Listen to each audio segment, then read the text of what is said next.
আসসালামু আলাইকুম প্রিয় অষ্টম শ্রেণীর শিক্ষার্থীরা, আশা করি তোমরা ভালো আছো।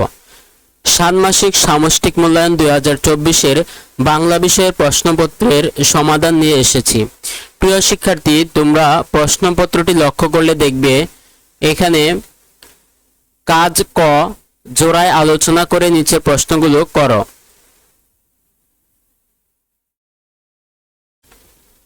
দেখো, এখানে প্রথম প্রশ্নটি হলো তোমার বিদ্যালয়ের বিভিন্ন প্রয়োজন বা সমস্যা খুঁজে বের করতে হবে। তাহলে চলো প্রথমে আমরা এই প্রশ্নটি সমাধান করি। দেখো, আমাদের বিদ্যালয়ের বিভিন্ন প্রয়োজন বা সমস্যা।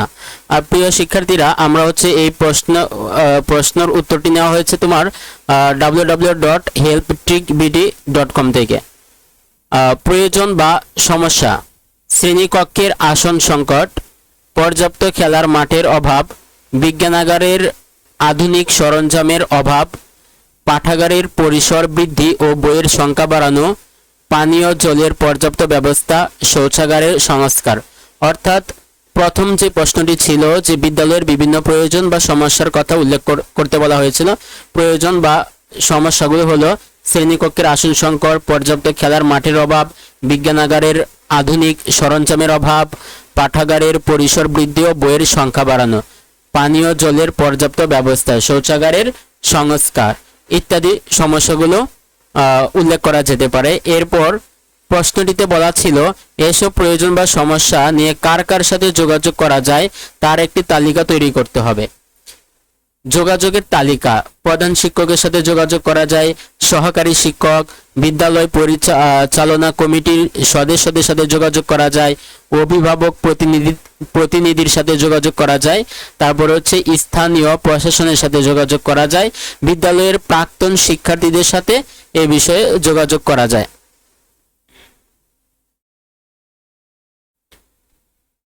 এরপরের প্রশ্নটি ছিল যোগাযোগের মাধ্যম ও উপকরণ কি হতে পারে সেগুলো নির্ধারণ করো। তাহলে যোগাযোগের মাধ্যম ও উপকরণ: মৌখিক যোগাযোগ, এক্ষেত্রে বৈঠক করতে পারি বা আলোচনা সভা করতে পারি। লিখিত যোগাযোগ, এক্ষেত্রে আমরা চিঠি লিখতে পারি বা ইমেল করতে পারি। ইলেকট্রনিক যোগাযোগ, ফোন, সামাজিক যোগাযোগ মাধ্যম ইত্যাদি ব্যবহার করে আমরা যোগাযোগ করতে পারি। পোস্টার বা লিফলেটের মাধ্যমেও যোগাযোগ করা যেতে পারে। এইগুলো ছিল যোগাযোগের মাধ্যম ও উপকরণ। এরপরে কাজগুলো করতে গিয়ে কোন বিষয়গুলো তুমি নিজে খুঁজে পেয়েছো আর কোনগুলো আলোচনার মাধ্যমে উঠে এসেছে তা উল্লেখ করতে হবে। প্রয়োজনে আলাদা ছক ব্যবহার করা যেতে পারে। তাহলে নিজে খুঁজে পাওয়া বিষয়, অর্থাৎ আমি যে বিষয়গুলো খুঁজে পেয়েছি সেগুলো হলো শ্রেণীকক্ষের আসন সংকট, বিজ্ঞানাগারের আধুনিক সরঞ্জামের অভাব, আলোচনার মাধ্যমে উঠে আসা বিষয়, পাঠাগারের পরিসর বৃদ্ধি ও বইয়ের সংখ্যা বাড়ানো, পানীয় জলের পর্যাপ্ত ব্যবস্থা। এরপরে প্রশ্নটি ছিল 2 নম্বর প্রশ্ন, তালিকা থেকে যে কোনো একটি প্রয়োজন বা সমস্যা নিয়ে দুটি যোগাযোগের নমুনা তৈরি করো। নমুনা দুটির একটি হবে মৌখিক যোগাযোগের, আরেকটি হবে লিখিত যোগাযোগের। এই নমুনা দুটি হবে তোমার তালিকার যে কোনো 2 জন ব্যক্তিকে ঘিরে। অর্থাৎ যোগাযোগের নমুনা: সহপাঠীর সাথে আলোচনা। আমার সহপাঠী রাকিবের সাথে আলোচনা করে জানতে পারলাম যে আমাদের বিদ্যালয়ের সমস্যাগুলোর মধ্যে অন্যতম হলো শৌচাগারের অপ্রতুলতা এবং এর অস্বাস্থ্যকর অবস্থা। এছাড়া পাঠাগারের পরিসর বৃদ্ধি ও বইয়ের সংখ্যা বাড়ানোর প্রয়োজনীয়তাও উঠে এসেছে। মৌখিক যোগাযোগের নমুনা: ব্যক্তি: সহকারী প্রধান শিক্ষক। স্যার, আমি আপনাকে আমাদের বিদ্যালয়ের শৌচাগারের সমস্যা সম্পর্কে কিছু বলতে চাই।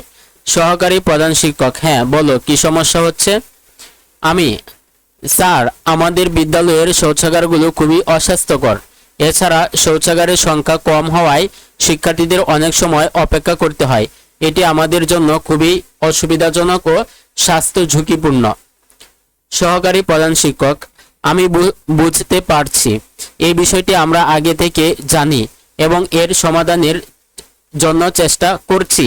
তবে তোমাদের যদি কোনো নির্দিষ্ট প্রস্তাব থাকে তাহলে সেটি জানাতে পারো। ধন্যবাদ স্যার, আমরা কিছু প্রস্তাবনা লিখিত আকারে জমা দেব। লিখিত যোগাযোগের নমুনা ব্যক্তি বিদ্যালয় পরিচালনা কমিটির সভাপতি। চিঠির মাধ্যমে যোগাযোগটা করা হবে। প্রিয় মহোদয়, বিষয় বিদ্যালয়ের শৌচাগারের সংস্কার ও পরিসর বৃদ্ধি। আমাদের বিদ্যালয়ের শৌচাগারগুলো বর্তমানে অত্যন্ত অস্বাস্থ্যকর এবং শৌচাগারের সংখ্যা খুবই কম। এতে শিক্ষার্থীদের স্বাস্থ্যের উপর নেতিবাচক প্রভাব পড়ছে এবং অনেক সময় অপেক্ষা করতে হচ্ছে। এই সমস্যার দ্রুত সমাধান প্রয়োজন। আমাদের প্রস্তাবনা হলো শৌচাগারের সংখ্যা বৃদ্ধি করতে হবে, শৌচাগারগুলো নিয়মিত পরিষ্কার রাখার জন্য একজন পরিচ্ছন্নতা কর্মী নিয়োগ করা, শৌচাগারগুলোতে পর্যাপ্ত পানির ব্যবস্থা রাখা। আমাদের এই আবেদন বিবেচনা করে দ্রুত ব্যবস্থা নেবেন বলে আশা করি। ধন্যবাদ। আনতে এখানে হবে তোমার নাম, অষ্টম শ্রেণী, তোমার বিদ্যালয়ের নাম। আমাদের কাজ কয়ের সবগুলো প্রশ্নের সমস্যার সমাধান করা হলো। এখন হচ্ছে কাজ খ। এই কাজটি লক্ষ্য করো, দেয়াল পত্রিকায় দেওয়ার জন্য রচনা তৈরি করো। রচনাটি তৈরি করতে নিচের নির্দেশনাগুলি নমুনাগুলো অনুসরণ করো। কাজটি করতে হবে দলগতভাবে, প্রতি 4 জনের করে সদস্য থাকবে। এই নমুনাগুলো হচ্ছে অনুসরণ করে দেয়ালিকায় প্রকাশের জন্য বা দেয়াল পত্রিকায় প্রকাশের জন্য একটি রচনা তৈরি করতে হবে। তাহলে লক্ষ্য করো, দলীয় আলোচনায় সিদ্ধান্ত ও গুরুত্বপূর্ণ বিষয়। আমাদের দল 4 জন সদস্য নিয়ে গঠিত। আমরা আলোচনা করে ঠিক করেছি যে প্রত্যেকে বিভিন্ন ধরনের রচনা তৈরি করবে, যাতে আমাদের দেয়াল পত্রিকায় বিভিন্ন রকমের লেখা থাকে। আমাদের সিদ্ধান্ত অনুযায়ী আমি একটি বিবরণমূলক লেখা লিখব। দ্বিতীয় সদস্য যে থাকবে সে একটি বিশ্লেষণমূলক লেখা লিখবে। তৃতীয় যে সদস্য থাকবে সে তথ্যমূলক একটি লেখা লিখবে। আর চতুর্থ সদস্য কল্পনা নির্ভর লেখা লিখবে। আমাদের আলোচনায় উঠে এসেছে যে প্রত্যেকটি রচনায় আমাদের বিদ্যালয়ের প্রকৃত চিত্র এবং পরিবেশের সঠিক প্রতিফলন থাকা উচিত। আমরা নতুন ধারণা নিয়ে আলোচনা করছি এবং প্রতিটি রচনায় সৃষ্টিশীলতা, পর্যবেক্ষণ এবং দক্ষতার প্রতিফলন ঘটানোর সিদ্ধান্ত নিয়েছি। কাজ খ 1। শিরোনাম আমাদের বিদ্যালয়ের শ্রেণী কক্ষ। আমাদের বিদ্যালয়ের শ্রেণীকক্ষটি একটি শান্ত ও মনোরম পরিবেশ সৃষ্টি করে। কক্ষটি প্রশস্ত ও আলোকিত, যেখানে বড় বড় জানালা দিয়ে প্রাকৃতিক আলো প্রবেশ করে। প্রতিটি দেওয়াল সুন্দরভাবে সাজানো হয়েছে শিক্ষামূলক চার্ট ও পোস্টার দিয়ে, যা শিক্ষার্থীদের শেখার আগ্রহ বাড়ায়। শ্রেণীকক্ষের এক পাশে রয়েছে একটি সাদা বোর্ড, যেখানে শিক্ষকরা পাঠদান করেন। বোর্ডের পাশে একটি প্রজেক্টর রয়েছে, যা আধুনিক প্রযুক্তির ব্যবহারের মাধ্যমে পাঠদানকে আরও আকর্ষণীয় করে তোলে। পাঠ্য বই ও অন্যান্য প্রয়োজনীয় সামগ্রী রাখার জন্য শ্রেণীকক্ষের পেছনে রয়েছে একটি বইয়ের তাক। শিক্ষার্থীরা সহজে প্রয়োজনীয় বই ও উপকরণ নিতে পারে। শ্রেণীকক্ষের প্রতিটি ডেস্ক ও চেয়ার সুন্দরভাবে সাজানো, যা শিক্ষার্থীদের জন্য আরামদায়ক পরিবেশ তৈরি করে। প্রতিটি ডেস্কে রয়েছে আলাদা আলাদা স্টোরেজ ব্যবস্থা, যেখানে শিক্ষার্থীরা তাদের ব্যক্তিগত জিনিসপত্র রাখতে পারে। শ্রেণীকক্ষের দেয়ালে রয়েছে একটি বড় ঘড়ি, যা সময় সম্পর্কে সচেতন থাকতে সাহায্য করে। এছাড়াও রয়েছে একটি ছোট উদ্ভিদ কর্নার, যা শ্রেণীকক্ষকে আরও সজীব ও প্রাকৃতিক করে তোলে। শ্রেণীকক্ষের প্রতিটি কোণ শিক্ষার্থীদের জন্য একটি নতুন অভিজ্ঞতা ও শেখার সুযোগ নিয়ে আসে। এই শ্রেণীকক্ষে প্রতিদিন নতুন কিছু শেখা যায়, যা শিক্ষার্থীর জীবনে মূল্যবান অবদান রাখে। কাজ 2। কাজ খ 2। কেন রচনাটি বিবরণমূলক, তার পিছনে যুক্তি। উপরে রচনাটি বিবরণমূলক কারণ এটি আমাদের বিদ্যালয়ের শ্রেণীকক্ষের সুনির্দিষ্ট এবং বিস্তারিত বর্ণনা প্রদান করে। নিচে এই বিবরণমূলক রচনার বৈশিষ্ট্যগুলো ব্যাখ্যা করা হলো। স্থানের বর্ণনা থাকবে বিবরণমূলক লেখায়। সজ্জা ও উপকরণ থাকবে, যেমন আমাদের উপরে বিবরণমূলক লেখাটিতে উপকরণ হলো কি চার্ট, পোস্টার, বইয়ের তাক, ডেস্ক, চেয়ারের ব্যবস্থা, প্রজেক্টর ব্যবস্থা, এগুলো হচ্ছে উপকরণ।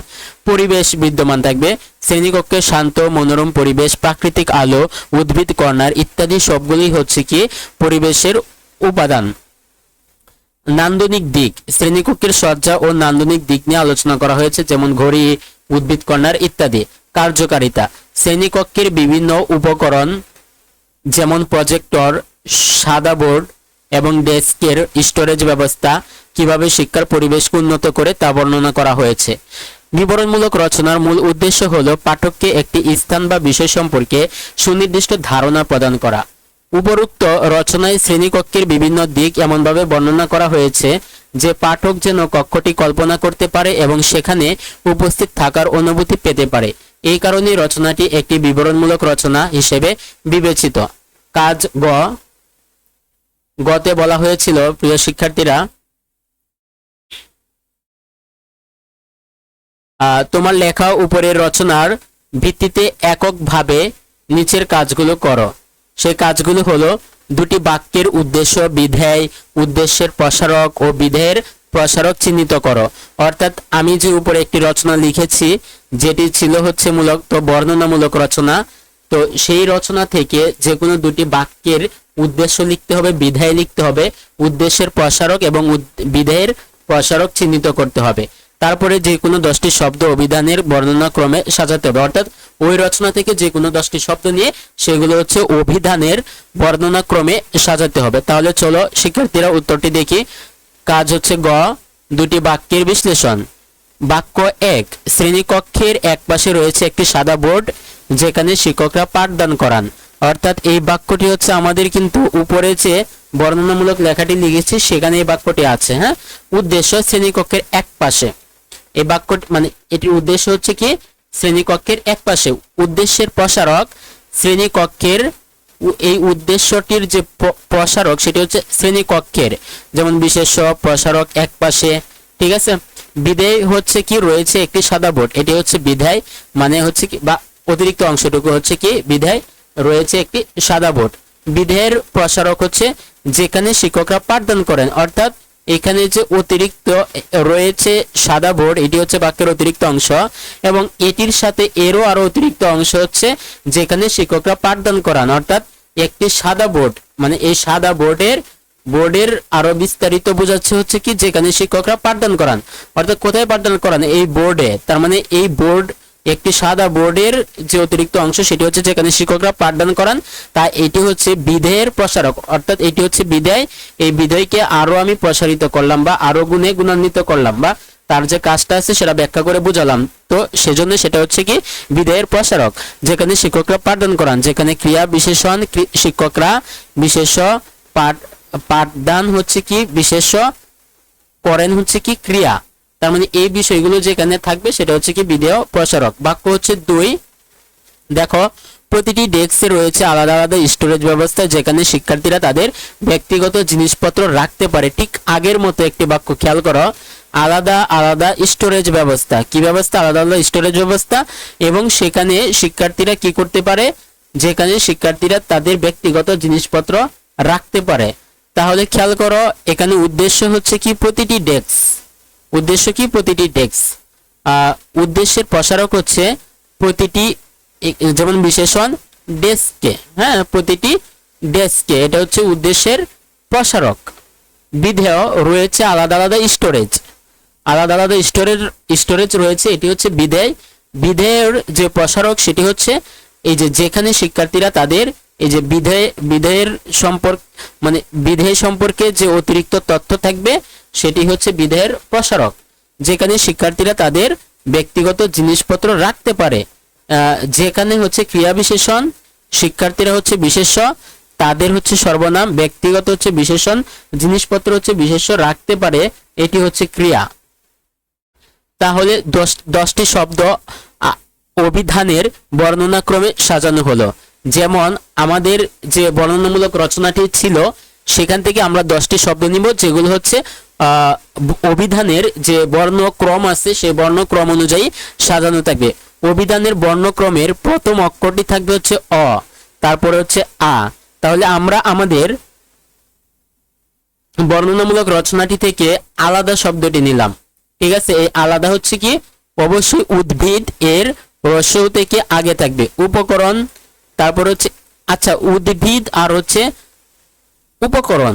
উদ্ভিদকে আগে রাখার কারণ হচ্ছে এই যে রস্যর পরে দটা হচ্ছে পয়ের আগে আসে, বিদায় উদ্ভিদকে কি করা হয়েছে উপকরণের আগে রাখা হয়েছে। কক্ষ, তারপরে আছে হচ্ছে কি প্রজেক্টর, প্রসারক, পাঠদান, বিদ্যালয়, শ্রেণীকক্ষ, শিক্ষক।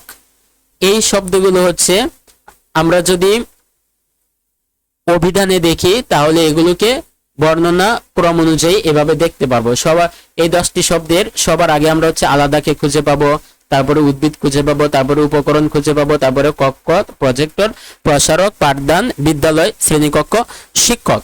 এইভাবে হচ্ছে তোমাকে ক্রম অনুযায়ী, বর্ণ ক্রম অনুযায়ী লিখতে হবে। এটা কিন্তু এলোমেলো হলে চলবে না। এইভাবে উপরোক্ত বিশ্লেষণ এবং শব্দ সাজানোর কাজ সম্পন্ন করা হলো। প্রিয় শিক্ষার্থীরা, এই ছিল তোমাদের পরিপূর্ণ যে উত্তর, সেই উত্তরটি ছিল। তোমরা যদি এই উত্তরটি অনুসরণ করো তাহলে আশা করি পরীক্ষায় খুব ভালো করবে। প্রিয় শিক্ষার্থীরা, আজকে এই পর্যন্তই। আশা করি আমাদের সাথে থাকবে, আমাদের চ্যানেলটিকে সাবস্ক্রাইব করে আমাদের পাশে থাকবে।